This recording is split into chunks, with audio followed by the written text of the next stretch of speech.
kinds of things.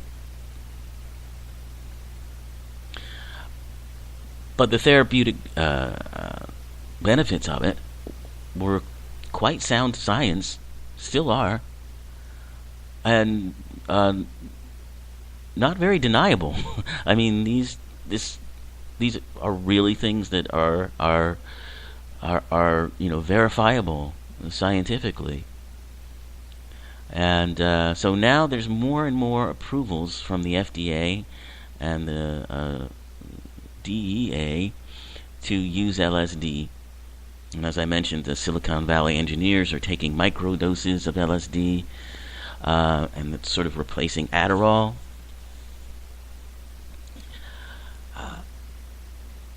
So it's fascinating that this is starting to come back, and that people are reacquainting themselves, perhaps, with the idea of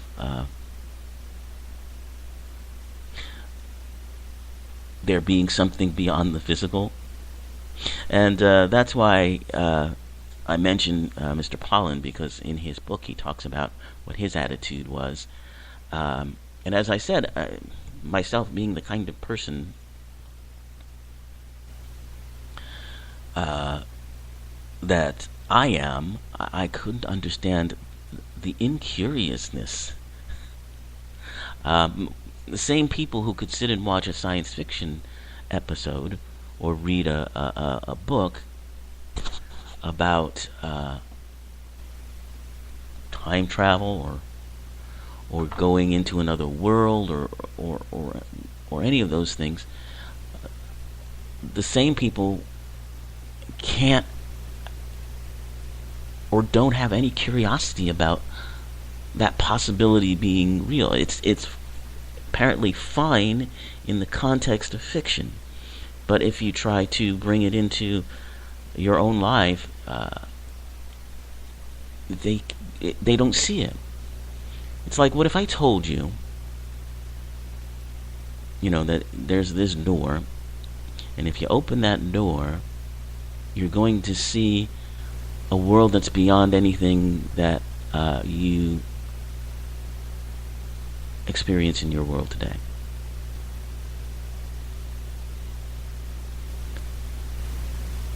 And you, or I don't mean to single out anybody, but you just keep walking past that door. Occasionally you might hear things coming from it. You might hear people talking about it. But really, for you, that door doesn't even exist. You just spend every day walking past this door. It's there, but you don't even know it's there, or you've forgotten it's there.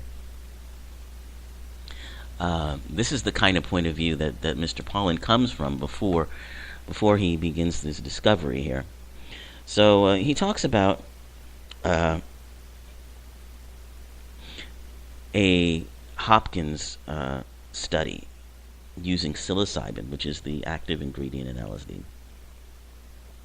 And the paper had a title that caught his attention: Psilocybin can occasion mystical type experiences having substantial and sustained personal meaning and spiritual significance. And he's right to be stunned by that title, because for it to be in a scientific journal, even the word spiritual in a scientific journal, that's astounding. That really is astounding. And to use words like mystical and personal meaning in a pharmacological journal, as he says, was certainly quite unusual, to say the least. So these 30 people and 30 volunteers, and none of them had ever used psychedelics before. Some were given a placebo, and some were given the real thing. And then they had them lay down with headphones and music, the traditional 60s kind of thing, where you're tripping out, man, right? And after about 30 minutes, extraordinary things began to happen in the minds of these people who got the actual psilocybin. And the study demonstrated that a high dose of this could be used safely and reliably to occasion a mystical experience. Typically described, and this is the essence of the mystical experience, this is the essence of the spiritual experience, the dissolution of one's ego, followed by a sense of merging with the nature or universe or something beyond, something greater than the ego. Now, of course, this doesn't come to any, this is no news to anybody who has any sort of spiritual curiosity, let alone being a spiritual seeker or having taken these drugs. You don't even have to have done that. I mean, you just have a brain and a little bit of curiosity. But anyway,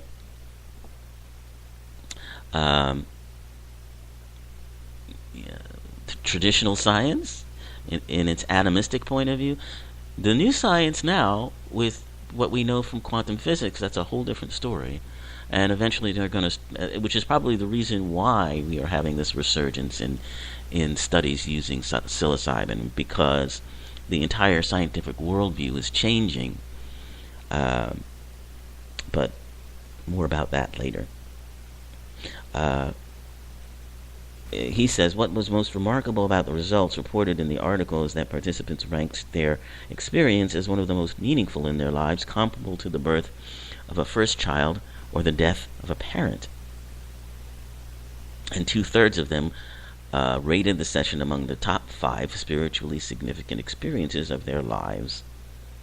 And 1/3 ranked it the most. The volunteers reported a significant improvement in their personal well-being, life satisfaction, and positive behavior change. And these changes were confirmed by friends and family members. And so this Hopkins trial has led to more and more research being done using psilocybin, which has shown a remarkable ability to help people deal with anxiety and depression, fear in cancer patients who are dying, addiction to nicotine and alcohol, obsessive compulsive disorders, eating disorders, a whole bunch of things. So, but here's what I think is really interesting about Mr. Pollan's perspective on this, which is why I'm recommending this book as a spiritual media recommendation. So, as someone not at all sure he has ever had a spiritually significant experience, much less enough of them to make a ranking, I found that the 2006 paper, this happened in 2006, so we're talking about 12 years ago, by the way, piqued my curiosity.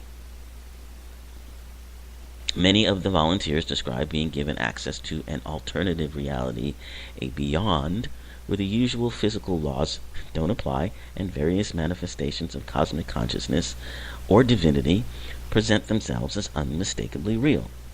And he had a real hard time taking this.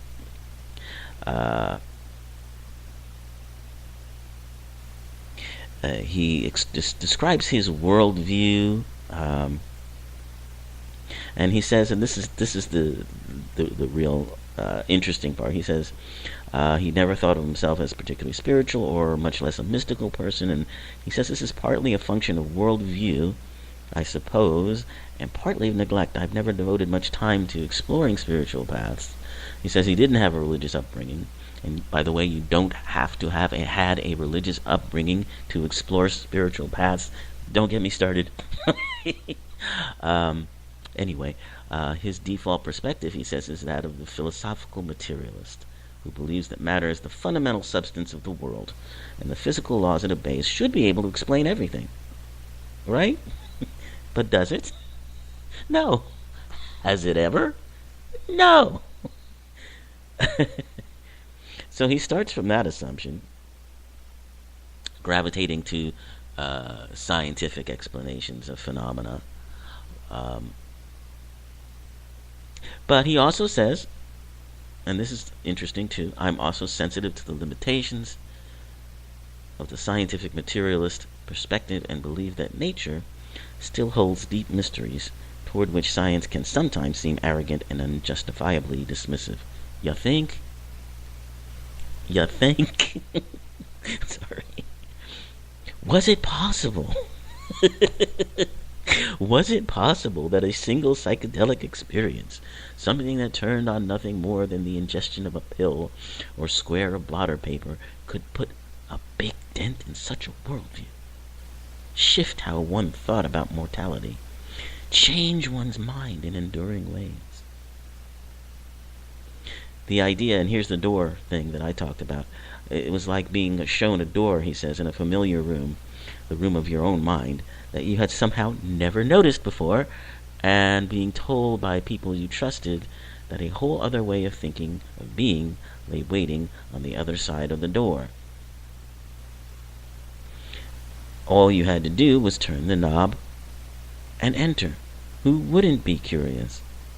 Well, a lot of people. A lot of people, apparently. Okay, we're coming up on the end of the show, so we're going to continue. We're going to talk more about that. So I'm recommending Michael Pollan's book. It's called Changing. Hold on. I lost the title here. How did I do that?